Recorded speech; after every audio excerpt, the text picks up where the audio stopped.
तो सुखा दे, जल जिसको भिगा दे वो पूजनीय नहीं है।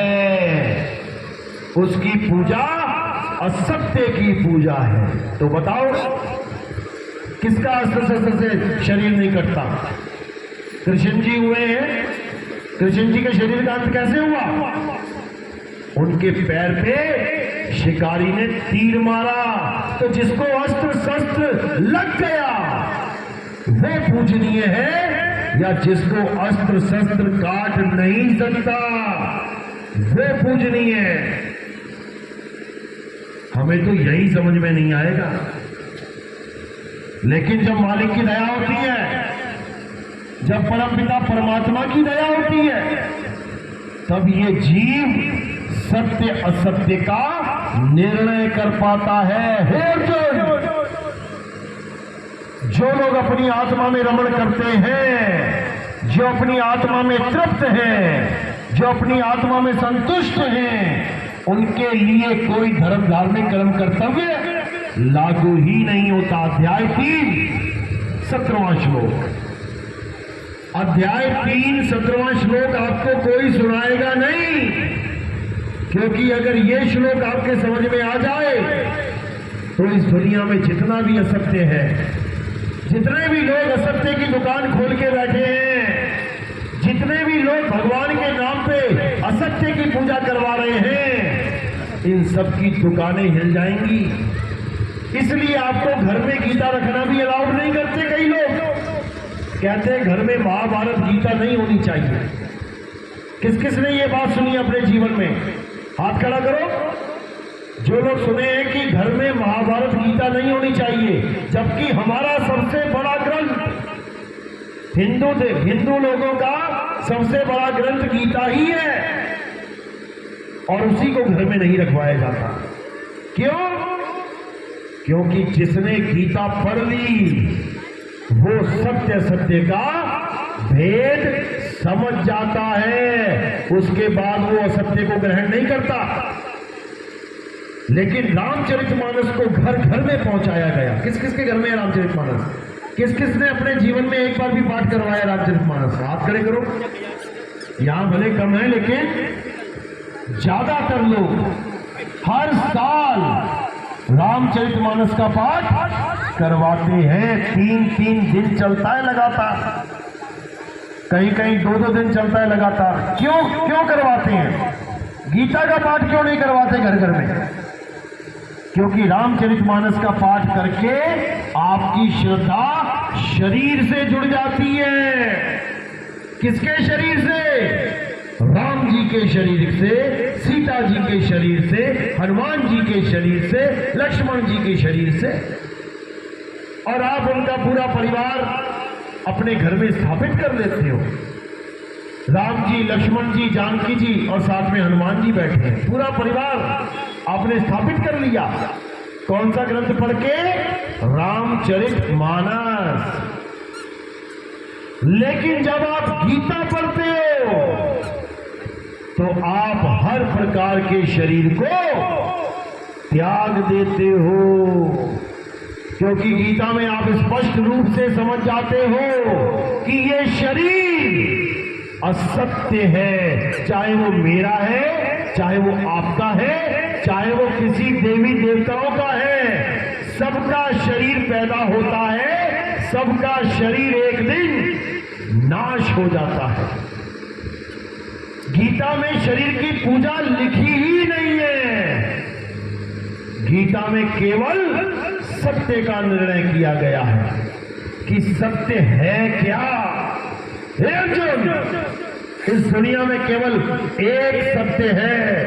चाहे कोई हिंदू है, चाहे मुसलमान, चाहे सिख है, चाहे कोई ईसाई, वो सत्य सबके लिए एक है।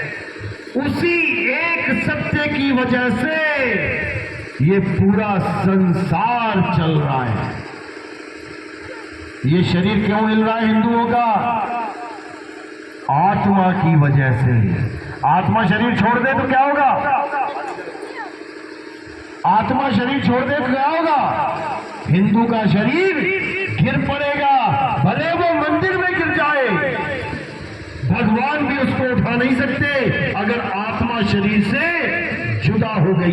नहीं तो कोई भी मरे मंदिर लेके चले जाओ, भगवान के पास ले जाओ, जिंदा हो जाना चाहिए। अगर कोई मुसलमान चल रहा है तो वो भी आत्मा की वजह से चल रहा है। अगर उसकी आत्मा शरीर से अलग हो गई, भले वो मक्का मदीना में ही क्यों ना बैठा हो, वहां पे लाश क्यों ना पड़ी हो, जीवित नहीं हो सकता, चल नहीं सकता। भले कोई ईसाई है, भले कोई सिख है, अगर वो चल रहा है, खा रहा है, पी रहा है, उसी सत्य की वजह से, उसी आत्मा की वजह से। भले गुरुद्वारे में किसी का शरीर छूट जाए, भले गुरु ग्रंथ साहब बिल्कुल सामने है, लेकिन वो चल नहीं सकता, वो शरीर मिट्टी हो जाएगा, क्योंकि सत्य उसके साथ अब नहीं जुड़ा हुआ है। इसी प्रकार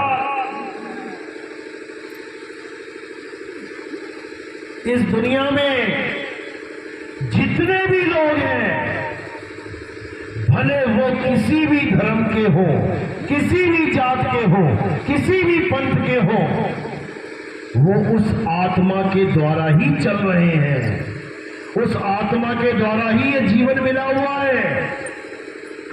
अगर वो आत्मा शरीर से अलग हो गई तो मेरे भाई, किसी भी धर्म, किसी भी पंथ का हो, वो चल नहीं सकता, उसको जलाया या दफनाया ही जाएगा। तो इसीलिए गीता में बिल्कुल स्पष्ट लिखा है कि हे अर्जुन, अगर इस दुनिया में कुछ पूजनीय है तो केवल आत्मा है। लेकिन अब आत्मा की पूजा करे तो करे कैसे? आत्मा तो दिखाई नहीं देती, मूर्ति दिखाई देती है, पूजा कर लेते हैं। पीपल का पेड़ दिखाई दिया, पूजा कर ली। तुलसी की पेड़ दिखाई दी, पूजा कर लिया। यह आत्मा की पूजा कैसे होती है भाई? तो आत्मा का नाम तो सुना है ना सबने? किस किसने सुना है आत्मा का नाम? हाथ खड़े करो यार। सबने सुना है, बहुत अच्छी बात है, बहुत अच्छी बात है। सुना सबने है, लेकिन जानता कोई नहीं। सब अपनी अपनी आत्मा लेके आए हो ना यहाँ पे। किसी की आत्मा घर तो नहीं छूट गई, किसी बक्से में, किसी संदूक में, सब लेके आए हो। चलो बताओ फिर आत्मा कैसी होती है? आत्मा होती कैसी है? तुम मोबाइल लेके आए हो साथ में, तुम घड़ी लेके आए हो, तुम कपड़े लेके आए हो, बिंदी, लिपस्टिक, पाउडर लगा के आए हो, कान में कांटे पहन के आए हो। तुम्हें हर चीज के बारे में पता है कौन चीज कैसी होती है, लेकिन आत्मा भी आई है तुम्हारे साथ। तुम आत्मा बताओ कैसी होती है? लंबी है, छोटी है, नाटी है, मोटी है, पतली है, गोरी है, काली है, गोल है, चौकोर है, काली है, गोरी है, ठंडी है, गर्म है, कैसी है ये आत्मा? किसी को नहीं पता। यही कबीर साहब समझा रहे हैं कि कबीर आत्मज्ञान का पड़ा नगर में शोर। अभी पूछा था किस किसने आत्मा का नाम सुना है? सबने खड़ा कर दिया। शोर मचा हुआ है पूरा, पूरे नगर में शोर है। तुम किसी से भी पूछ लो, हिंदू से पूछ लो, मुसलमान से पूछ लो, सिख से पूछ लो, ईसाई से पूछ लो कि भैया आत्मा पता है तुम्हें? आत्मा क्या है? हाँ हाँ मुझे पता है आत्मा होती है। होती कैसी है? सर ये नहीं पता है भाई। तो यही कबीर साहब समझा रहे हैं। कबीर आत्मज्ञान का अरे पड़ा नगर में शोर, और पूछो कैसी आत्मा, तो देते दांत दिपोर। हंस के दिखा देंगे लोग। अरे भाई ये कैसा सवाल पूछ लिया? आत्मा कैसे जान सकते हैं? बिल्कुल जान सकते हैं। हे अर्जुन, इस दुनिया में दो प्रकार के तत्व हैं, एक असत्य और एक सत्य। असत्य तो ये नाशवान शरीर है, ये नाशवान जगत है। सत्य केवल आत्मा है, और इस सत्य को प्राप्त करने के लिए तुम ऐसे गुरु की शरण में जाओ जिसने आत्म तत्व को जान लिया है, जो समझता है कि आत्मा क्या है, जो जानता है कि आत्मा क्या है। जिसने इस आत्मा को जान लिया है वही तुम्हें आत्मा का ज्ञान करा सकता है। जिसने अपनी आत्मा को नहीं जाना वो तुम्हें भी तुम्हारी आत्मा का ज्ञान नहीं करवा सकता। अध्याय 4 34वां श्लोक अच्छी तरह पढ़ो, यही समझाता है।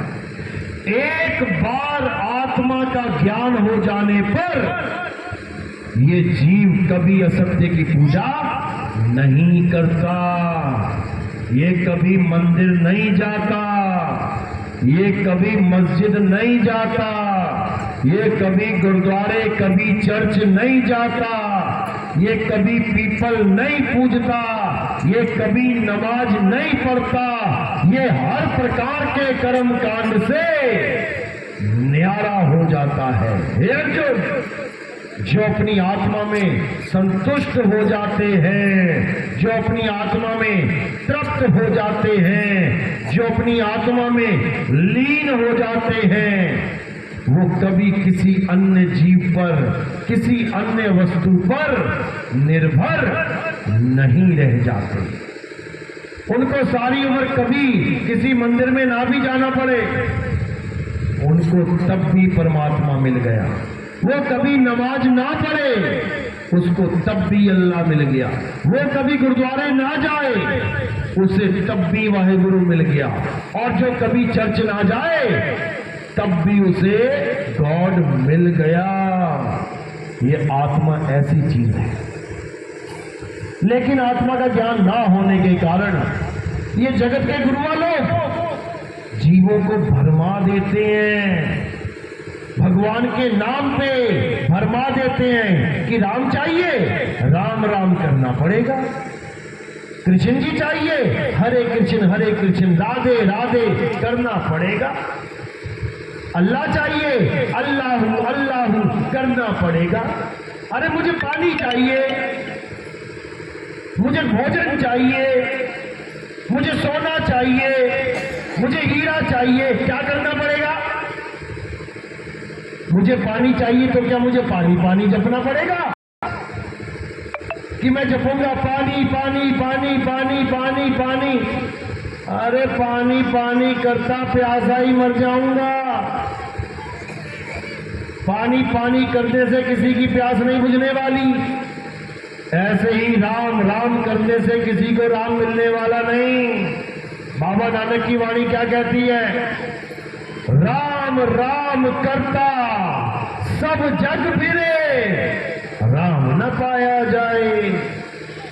ये राम ऐसे नहीं मिलेगा भाई, इतना सस्ता नहीं है राम कि राम चाहिए तो राम राम जप लिया, कृष्ण चाहिए तो राधे राधे जप लिया। इतना सस्ता समझ लिया क्या तुमने? इतना सस्ता नहीं है। ये तब मिलता है जब तुम्हें कोई आत्म ज्ञान का भेद बताने वाला मिलता है, क्योंकि असली राम किसी मंदिर में नहीं है। वरना चोर जाता है, मंदिर का गल्ला उठा के ले आता है, क्यों धनुष बाण नहीं चलाते राम? भोले शंकर का मंदिर सोमनाथ कितनी बार लूटा गया पता है? 17 बार लूट लिया गया। क्यों लूट लिया गया? भोले शंकर ने एक बार भी त्रिशूल ना मारा वहां पे किसी के, एक भी सांप पीछे ना छोड़ा किसी के, क्योंकि भोले शंकर वहां पर है ही नहीं। अरे तुम्हारे घर खुला हो, तुम सामने बैठे, किसी की हिम्मत नहीं कि तुम्हारे घर में जाके तुम्हारा टीवी एलसीडी उठा के बाहर ले आए। तुम वहीं से लाठी उठा के मारोगे सिर में, ओए भाई यहां से चोर कहीं का। एक आदमी का घर सेफ है, आदमी घर पे ना हो, तुम कुत्ता रख लो, कुत्ता भी तुम्हारे घर की रक्षा कर लेगा। लेकिन सोमनाथ का मंदिर 17 बार लूट लिया गया भाई, भगवान का घर लूट लिया गया। और केवल सोमनाथ का मंदिर नहीं, हमारे भारत देश को सोने की चिड़िया कहा जाता था। क्यों? यहां क्या सोने की चिड़िया उड़ती थी? सोने की चिड़िया इसलिए कहा जाता था क्योंकि गांव गांव में मंदिर थे, सोने ही सोने जड़े पड़े थे वहां पे।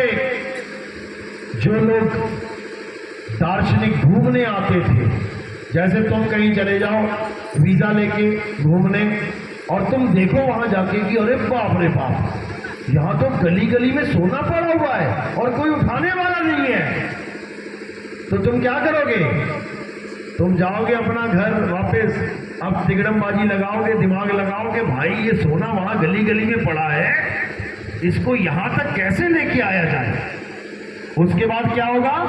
उसके बाद आ जाएंगे लुटेरे लूटने, हाथी के हाथी ऊंट के ऊंट लेके और सब पे आक्रमण करके सारे मंदिर लूट के ले जाएंगे, ले जाएंगे। क्यों? हमारी मूर्खता के कारण। हम हैं दुनिया के सबसे बड़े बेवकूफ इंसान जो अपने आप को परम ज्ञानी मानते हैं। अपनी सोने की चैन होती है तो अलमारी में रखते हैं, अपनी सोने की घड़ी होती है तो तिजोरी में रखते हैं, और भगवान की मूर्ति 20-20, 50-50 किलो की सोने की मूर्ति हमने मंदिर में शरेआम छोड़ दी, तो लुटेरे तो आएंगे ही। और भगवान ने कब कहा था कि मैं सोने का हूं, मुझे सोने का बनाओ? पत्थरों के भगवान बनाए गए शुरू में, तब भी अच्छा था। पत्थर पड़ा हुआ है, कौन लेके जाएगा लूट के उसको? हजारों पत्थर पड़े, शिवलिंग, शिवलिंग ना ले गए लूट के। लेकिन कुछ दिमाग वाले आए, ज्यादा चतुर प्राणी, थोड़ा सा पैसा कमा लिया, कहते हम तो भगवान चांदी का बनाएंगे। अच्छा बना ले भाई, पत्थर का छोड़ के चांदी का बना लिया। अब उससे भी धुरंधर आ गए महान आत्मा, कहते ले चांदी क्या होता है, हम तो सोने का बनाएंगे। ले भैया तू भी बना ले, सोने का बना लिया।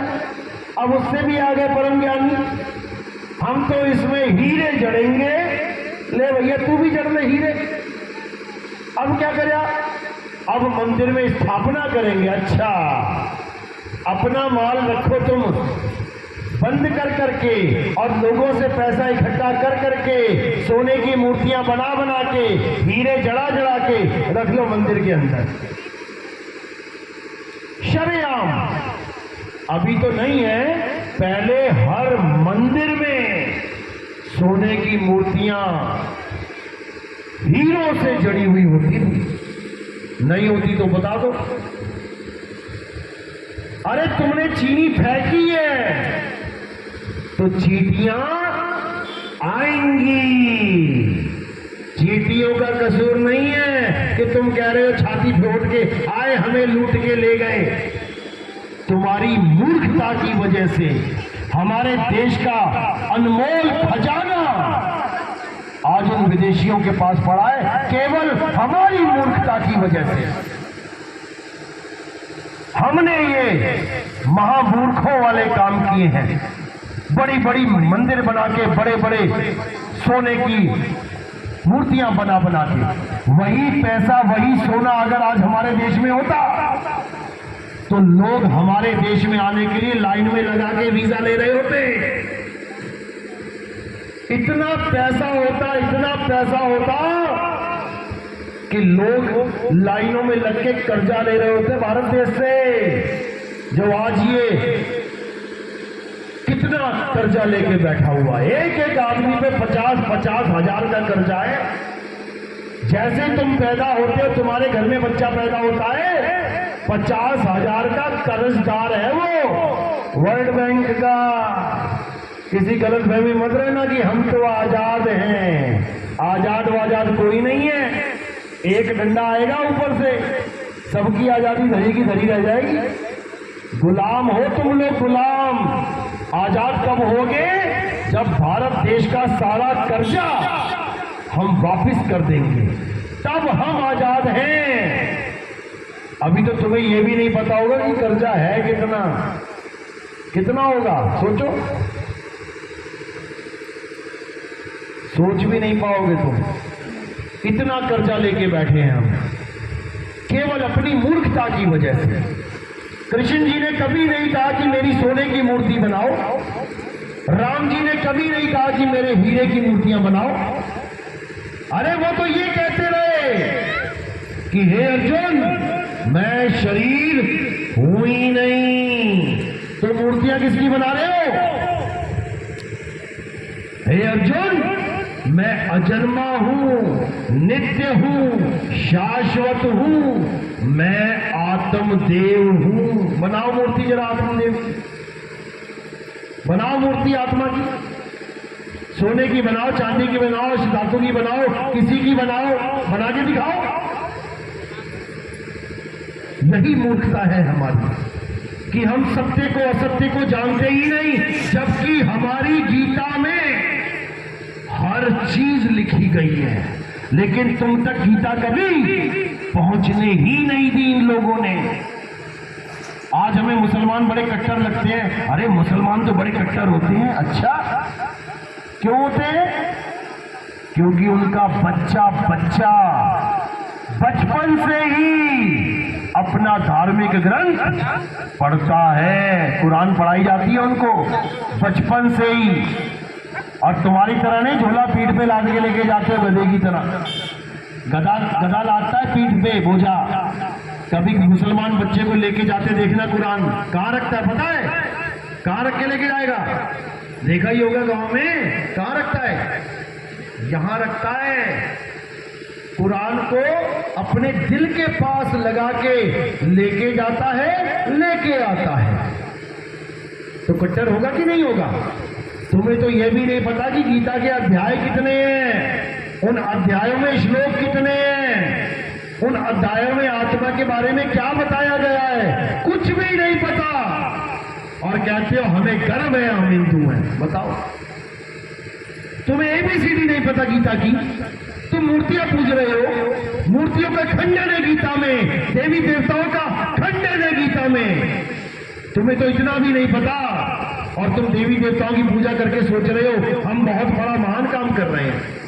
अध्याय 7 पढ़ो। हे अर्जुन, जिनकी अकल छोटी होती है वो देवी देवताओं की पूजा करते हैं। कृष्ण जी ने पहाड़ उठाया था, कृष्ण जी ने पहाड़ उठाया, कृष्ण जी ने पहाड़ उठाया था। क्यों उठाया था? कारण क्या था? हनुमान जी ने पहाड़ उठाया, कारण क्या था? संजीवनी बूटी लेके आनी थी, इसलिए पहाड़ उठा के लेके आए। सबको पता है क्यों? रामचरितमानस रोज पढ़ते हो, रामायण रोज देखते हो, राम जी के बारे में रामलीला हर साल करते हो। कृष्ण जी ने पहाड़ क्यों उठाया? 100 में से 2 लोगों को पता होगा केवल। किस किस को पता? हाथ खड़े करो। हमारे भगत को छोड़ के, हमारे भगत हाथ डाउन करो। हाँ देखो आगे ना, हमारे भक्तों ने तो उठा दिया एकदम। जो हमारा भगत नहीं है उसमें से किसको पता? हाथ खड़ा करो। और तुम कहते हो तुम हिंदू हो, बड़े अच्छे हिंदू हो तुम। कृष्ण जी की फोटो पूछते हो जो पहाड़ को लेके खड़ा है, लेकिन यही नहीं जानते खड़ा क्यों है। काहे के हिंदू हो तुम? समझ लो क्यों खड़े हैं। कृष्ण जी ने द्वापर युग में सब लोगों को यह बोल दिया था कि आज के बाद कोई भी देवी देवताओं की पूजा नहीं करेगा, नहीं करेगा। अच्छा काम किया या बुरा किया? अच्छा किया। चलो फिर कल से तुम भी मत करना। जो भी पूजा करेगा वो नरकों में जाएगा। अच्छा है कि बुरा है? सोच लो, सबकी पूजा छूट जाएगी। क्योंकि कृष्ण जी मना कर रहे हैं कि कोई पूजा पाठ नहीं करेगा, कोई हवन यज्ञ नहीं करेगा, कोई तीर्थ स्थानों पे देवी देवताओं के नहीं जाएगा, कोई किसी नदी में स्नान नहीं करेगा। समझे? और तुम सोच रहे हो कि हमें बहुत महान काम करवाया जा रहा है मंदिरों में बुला के। तुम्हारा बेड़ा गर्क करवाया जा रहा है। कृष्ण जी ने द्वापर युग में मना कर दिया था कि हमारे धर्म में हिंदू देवी देवताओं का प्रवेश वर्जित है। अब कोई भी देवताओं की पूजा नहीं करेगा। तो दोबारा कहां से आ गया ये सब तामझाम? कौन लेके आ गया दोबारा ये पूजा पाठ? क्या कोई कृष्ण से भी बहाल हो गया? द्वापर युग में 8वां अवतार कृष्ण जी थे, 9वां अवतार महात्मा बुद्ध हुए, उन्होंने भी पूजा का खंडन किया, उन्होंने भी मंदिरों का खंडन किया। आज महात्मा बुद्ध वाला कोई भी हिंदू देवी देवताओं की पूजा नहीं करता, जबकि 9वां अवतार महात्मा बुद्ध हैं। सोचो, 8वें अवतार में सबको मना कर दिया गया और 9वें अवतार में जो बच्चे कुचे थे उनका भी खंडन करवा दिया। बिल्कुल नहीं। तो ये पूजा पाठ, ये मंदिर कहां से आ गए दोबारा? किसी को समझ में नहीं आ सकता, क्योंकि यही काल का जाल है, यही माया का जाल है। तुम्हें माया ने फिर से दोबारा जाल में उलझा दिया है और तुम सोच रहे हो कि हम बहुत बड़ा काम कर रहे हैं। तुम अपना जन्म बर्बाद कर रहे हो। कृष्ण जी ने जब देवी देवताओं का खंडन कर दिया, उनकी पूजा हटा दी, तब जैसे तुम्हारा मन विचलित है, अच्छा देवी देवताओं की पूजा नहीं करेंगे तो करेंगे क्या? लोगों ने भी यही पूछा। तब कृष्ण जी ने क्या बोला कि जाओ गोवर्धन पर्वत की पूजा करो। बोला कि नहीं बोला? गोवर्धन पर्वत पूजवाया कि नहीं? सारे गए गोवर्धन पर्वत की पूजा करने, 5, 10, 15 मिनट करके वापस आ गए। कहते महाराज अब क्या करें, अब किसकी पूजा करें? क्योंकि आदतें पड़ चुकी थी दुनिया भर के देवताओं की पूजा करना, लगे रहना, 2-2 घंटा 5-5 घंटा हवन करना, पूरा पूरा दिन पाठ करना, इसी में जीवन बीत रहा था। अब 5-10 मिनट में पूजा करके वापस आ गए। अब क्या करें? कृष्ण जी परेशान कि ले फिर आ गया वापस, अब क्या करें? तो ऐसी पूजा करवाई उनसे कि पूरा दिन पूजा ही खत्म ना हुई। क्या करवाया बताएं? क्या करवाया? गोवर्धन पर्वत का चक्कर कटवाया। बेटा तू काट चक्कर। अब लगा बेचारा सुबह से 84 कोस की यात्रा करने को। सुबह बीत गई, दोपहर बीत गई, शाम बीत गई, थक हार के आया, पूछा हाँ करेगा पूजा देवताओं की? अरे मुझे सोने दो महाराज, मैं तो थक गया। अब पूरा दिन चक्कर कटवा रहे हैं। आज भी चक्कर काट रहे हैं वहां पे लोग। आज भी वृंदावन में उसी गोवर्धन पर्वत के चक्कर काट रहे हैं लोग। क्यों? क्योंकि कृष्ण जी का हुक्म था कि देवताओं की पूजा छोड़ो और गोवर्धन का चक्कर काटो। अच्छा, यानी गोवर्धन का चक्कर कटवाने आए थे वो हमें। उसको काटने से क्या होगा भाई? गोवर्धन के चक्कर लगाने से क्या होगा? मुक्ति मिल जाएगी? जी नहीं। जो लोग गोवर्धन का चक्कर काटते रहे, समय बीतता रहा और उनके दिल से देवताओं की श्रद्धा खत्म हो गई, कोरा कागज हो गए। अब वो आए लौट के कि महाराज जी अब क्या करें? अब उनको आत्म ज्ञान का पाठ करवाया गया कि अब जानो कि आत्म ज्ञान क्या है। अब तुम आगे की स्टेज में आओ, आगे के लेवल में आओ, आगे की पढ़ाई पढ़ो। तब उसको समझाया कि आत्म देव की पूजा करो मेरे भाई, जिसको शस्त्र काट नहीं सकता, अग्नि जला नहीं सकती, वायु सुखा नहीं सकती, जल भिगो नहीं सकता, उस आत्मा की पूजा करना ही परमपिता परमात्मा की पूजा करना है। याद रखो, तुम्हारे घर में जो नमक है, एक चुटकी नमक खा लो, बिल्कुल वैसा ही स्वाद आएगा जैसा समुद्र में नमक पड़े हुए का स्वाद होता है। अपने घर के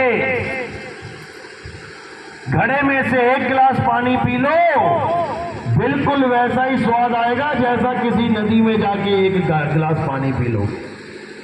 वैसी ही तृप्ति हो जाएगी, वैसा ही गला गीला हो जाएगा। इसीलिए कृष्ण जी ने यही समझाया कि हे अर्जुन, मैं कोई शरीर नहीं हूं कि तू मुझे आंख, कान, नाक, मुंह, हाथ, लिंग, गुदा मान के बैठा है। मैं शरीर नहीं हूं, मैं आत्मा आत्मा हूं, इस शरीर को चलाने वाली आत्मा हूं। ये शरीर तो कुछ समय के लिए मैंने धारण किया है, जैसे मैंने मछली का शरीर धारण किया था। पहला अवतार क्या था विष्णु जी का? मत्स्य अवतार। तब किसी ने ना कहा कि मछली ही विष्णु है। जब मैंने कछुए का अवतार धारण किया समुद्र मंथन के लिए, तब किसी ने ना कहा कि कछुआ ही विष्णु है। जब मैंने जंगली सुअर वराह का अवतार धारण किया, दोनों दांतों के ऊपर पृथ्वी को उठा के लेके आया, तब किसी ने ना कहा कि जंगली सुअर वराह ही विष्णु है। और जब मैंने इंसान का रूप धारण कर लिया राम और कृष्ण का, तो सब राम और कृष्ण का शरीर मान के बैठ गए कि यही राम है, यही विष्णु है। अरे जब मैं मछली नहीं रहा, जब मैं कछुआ नहीं रहा, जब मैं वराह नहीं रहा, तो इंसान कहां से हो गया? इंसान भी एक शरीर है और मैं शरीर नहीं हूं। अब ढूंढो क्या है वो। सारी उम्र लग जाएगी तुम्हारी ढूंढते ढूंढते कि विष्णु जी हैं क्या, राम जी हैं क्या, कृष्ण जी हैं क्या। सारा जीवन बीत जाएगा तुम्हारा, लेकिन तुम जान नहीं पाओगे। पूजा करना तो बहुत दूर की बात है, बहुत दूर की बात है। देवी भागवत पढ़ो, उसमें स्पष्ट लिखा है, हे उसमें ब्रह्मा जी को ज्ञान दिया जा रहा है, हे ब्रह्मा जी, मैं यानी देवी शेरावाली दुर्गा सृष्टि रचना से पहले ना तो स्त्री होती हूं, ना पुरुष होती हूं, और ना ही किन्नर होती हूं। यानी मैं शरीर नहीं हूं। जिसकी भी आप पूजा कर रहे हो वो शरीर नहीं है। शरीर तो धारण किया है। किसने धारण किया है? आत्मा ने। उस आत्मा की पूजा ही परमात्मा की पूजा है, लेकिन कोई आत्मा को जान ही नहीं पा रहा। तो कबीर साहब कहते हैं, जब लग ना चीनोगे आत्म, तब लग ना मिली है परमात्म। आत्म चीने परमात्म चीने, अरे संत कहावे सोए, और यह भेद काया से न्यारा, बूझे बिरला कोई। आप भी एक आत्मा हो, हम भी एक आत्मा हैं। आप ही शरीर नहीं हो, हम भी शरीर नहीं है। शरीर तो इस आत्मा ने धारण किया हुआ है। एक दिन तुम भी ये शरीर छोड़ दोगे, एक दिन हम भी ये शरीर छोड़ देंगे। शरीर छोड़ने के बाद भी हमारी मृत्यु नहीं होगी। यही अटल सत्य है। तभी तो कार के पीछे लिखवाते हो कि मेरे पिताजी का स्वर्गवास हो गया। स्वर्गवास हो गया मतलब पिताजी मर गए? बिल्कुल नहीं। स्वर्गवास का मतलब होता है स्वर्ग में वास करना। जैसे अभी तुम्हारा आवास कहां है? बेलडुगा में। कल को तुम दिल्ली चले गए, अब तुम्हारा आवास कहां है? दिल्ली में। अब बेलडुगा वाले कहें कि भैया वो बंदा तो मर गया। क्यों? वो देखो दरवाजे में ताला लगा है, कोई आवाज ही नहीं आती, मर गया वो। अरे मर नहीं गया, वो दिल्ली चला गया। केवल ताला लग गया, आवाज नहीं आ रही मकान में। वो थोड़ी नहीं मकान है। इसी प्रकार ये है वो मकान जिसमें पिताजी रहते थे तो बातें होती थी। अब चले गए तो ताला लगा के निकल गए। मकान में ताला लग गया और पिताजी चले गए स्वर्ग में, उनका वास हो गया स्वर्ग में। तो पिताजी मर थोड़ी नहीं गए, केवल इस दरवाजे को बंद करके चले गए। अब ये बोलेगा नहीं कुछ, बस इतना सा ही खेल है और कुछ नहीं। जिसके समझ में आ जाए उसका बेड़ा पार है, नहीं तो 84 तैयार है। जाओ कुत्ता बिल्ली हाथी घोड़ा बनो।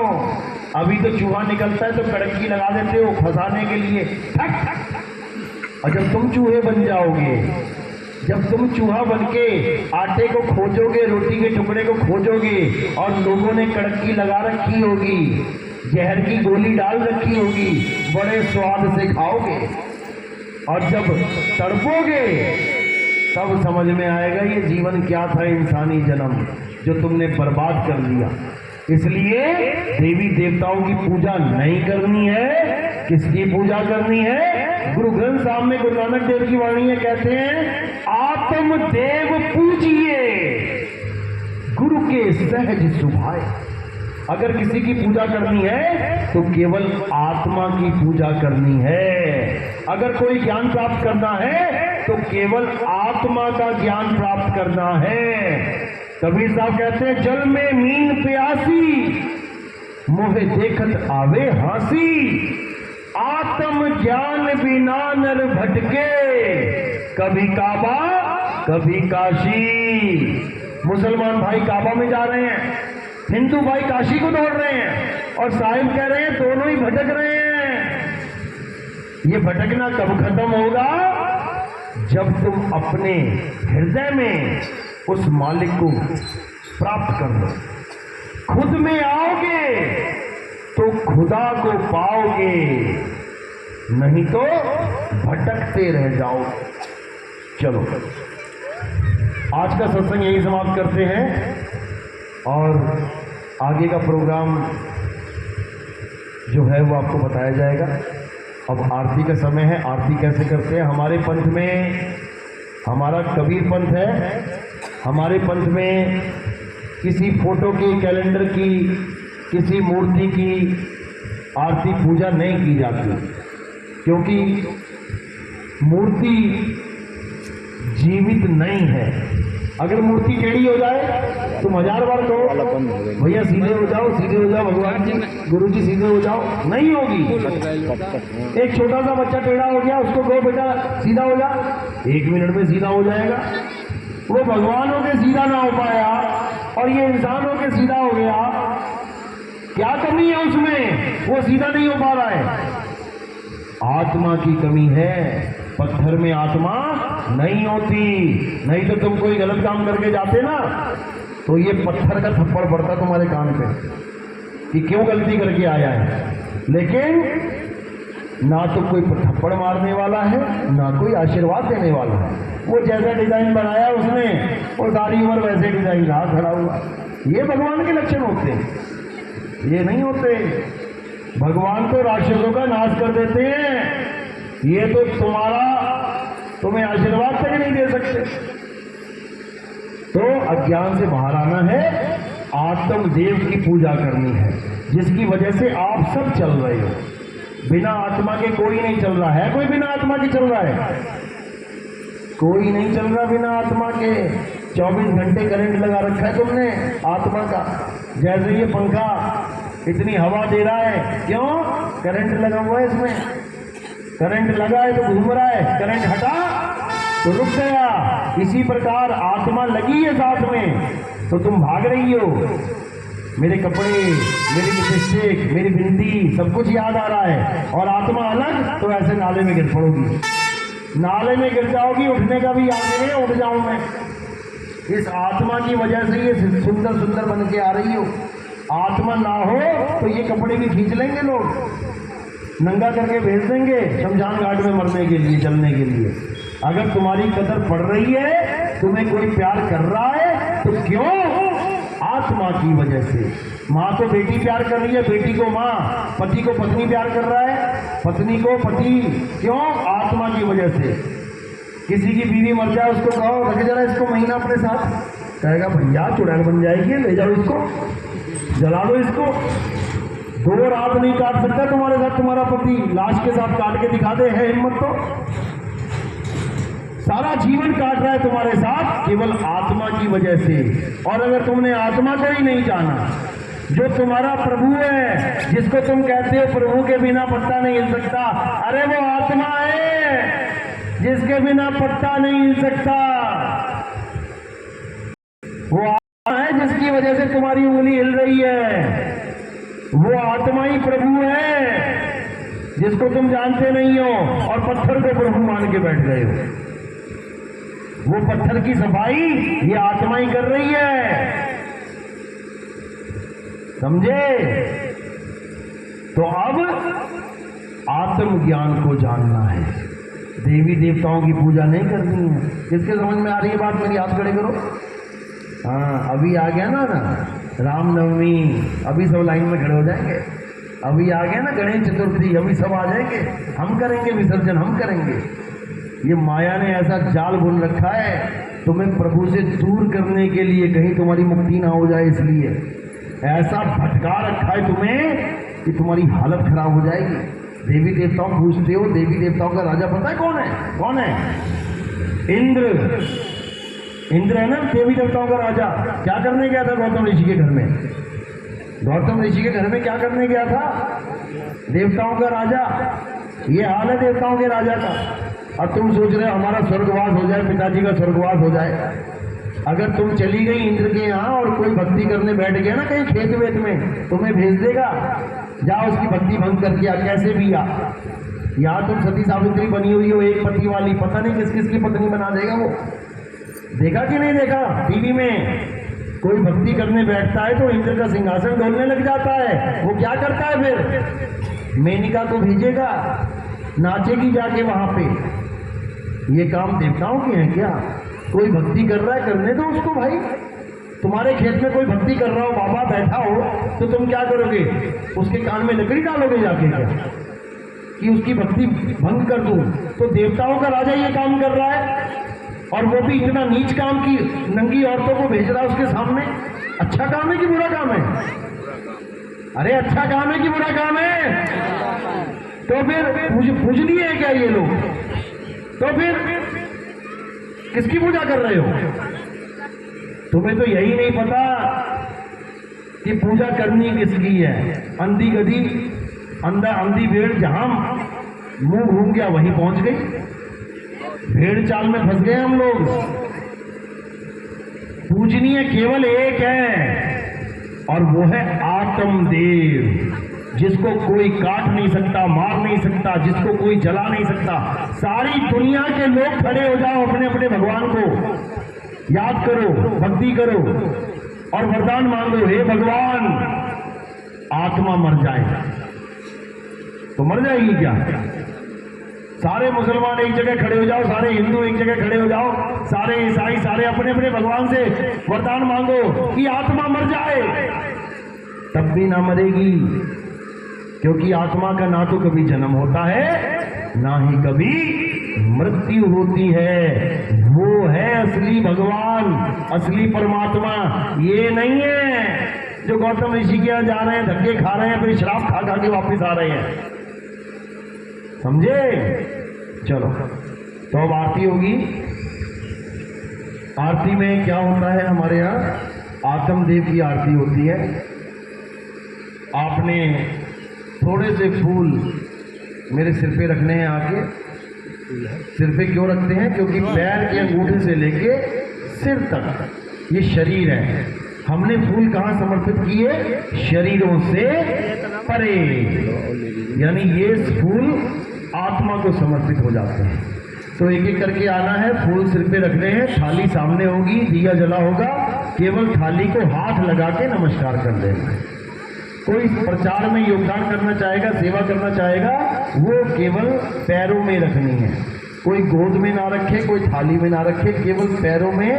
कहते हैं संतों के चरणों में माया का स्थान होता है। तो अब आरती होगी। भैया आरती लगा लेना, जय जय सत्य कबीर। तो आज का सत्संग ये समाप्त करते हैं, आरती होगी। बोलिए परमपिता परमात्मा की, सतगुरुबंदी छोड़ कबीर साहिब की, सभी संतों की, सभी भक्तों की, आज के आनंद की, सकल हंस को बंदगी साहिब बंदगी। अभी भाई वीडियो बना रहा है, बनाना एक ड्यूटी लगाए हैं साहब, करिए आप लोग करिए।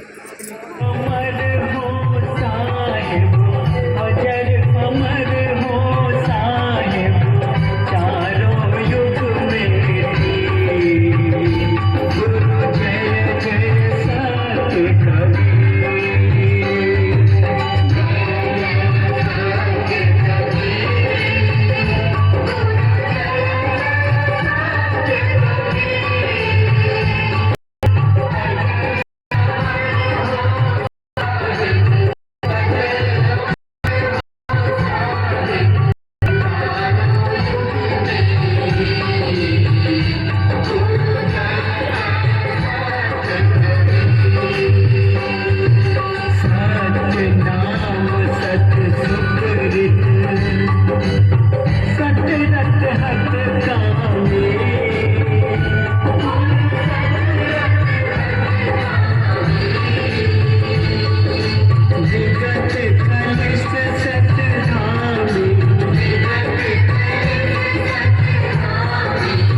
साहब के चरणों में दास की कोट कोट बंदगी, कोट कोट प्रणाम। सभी भक्तजनों से विनती है, साहब जी का प्रसाद तैयार है और आप सब लोग प्रसाद पाकर ही जाएंगे। और हमारे घर पर बिरडुआ चौराहे पर साहब जी का प्रसाद तैयार है। जो भी भगत भाई आए हैं या हमारे ग्राम सभा के जो भी भाई बहन हैं, सभी लोग प्रसाद आकर के ग्रहण करके साहब का आशीर्वाद प्राप्त करेंगे। साहेब बंदगी सतनाम। सभी भक्तात्माओं को साहेब बंदगी सतनाम। सभी भक्तात्माएं ध्यान दें, जितने भी भक्तात्माएं आए हैं और ग्रामवासी सभी से हाथ जोड़ के विनती करते हैं कि आप लोग बिरडुआ में बालेंद्र शर्मा जी के यहाँ भोजन प्रसाद बन रहा है, वहाँ पर आप लोग स्वागत है आप लोगों का, और आकर प्रसाद ग्रहण करें। और जो भक्त आत्मा पास या दूर के आए हैं, सब गुरुदेव जी ने आदेश दिए हैं कि प्रथम नामदान यानी प्रथम दीक्षा और दूसरी दीक्षा गुरु महाराज की असीम रजा से बालेंद्र शर्मा जी के घर पर होगा। सभी लोग वहीं पर पहुंचे और जो लोग प्रसाद यहाँ मंच पर नहीं पाए हैं वह पुनः आकर यहाँ प्रसाद ग्रहण कर सकते हैं, ले सकते हैं। और प्रथम दीक्षा वाले और दूसरी दीक्षा वाले बालेंद्र शर्मा जी के यहाँ पधारे और सब गुरुदेव जी महाराज उनके ऊपर दया करके दूसरी शिक्षा और पहली शिक्षा देंगे। और जो नए प्राय जुड़ना चाहते हैं, अपने जिंदगी में जीते जी परमात्मा को प्राप्त करना चाहते हैं, वो सब गुरुदेव नितिन साहब जी महाराज से मिले और मालिक दया जरूर करेंगे। बोलिए नितिन साहब जी महाराज की जय, परम पिता परमात्मा की जय, सभी भक्तों की जय, सभी भक्तों की जय, धर्मी पुरुषों की जय, सत्संग कराने वालों की जय, ग्रामवासियों की और जितने भी आए हुए संगत हैं उनके पूर्ण गुरुदेव को बारंबार जय जयकार करते हुए आज की आनंद की जय हो। सभी लोग प्रसाद ग्रहण करें और जो लोग प्रथम शिक्षा दूसरी शिक्षा लेना चाहते हैं वो है बालेंद्र शर्मा जी के यहाँ आवे, सतगुरुदेव जी उनको दया महल जरूर करेंगे। साहेब बंदगी सतनाम। जय हो बंदी छोड़।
लीजिए दे दो अभी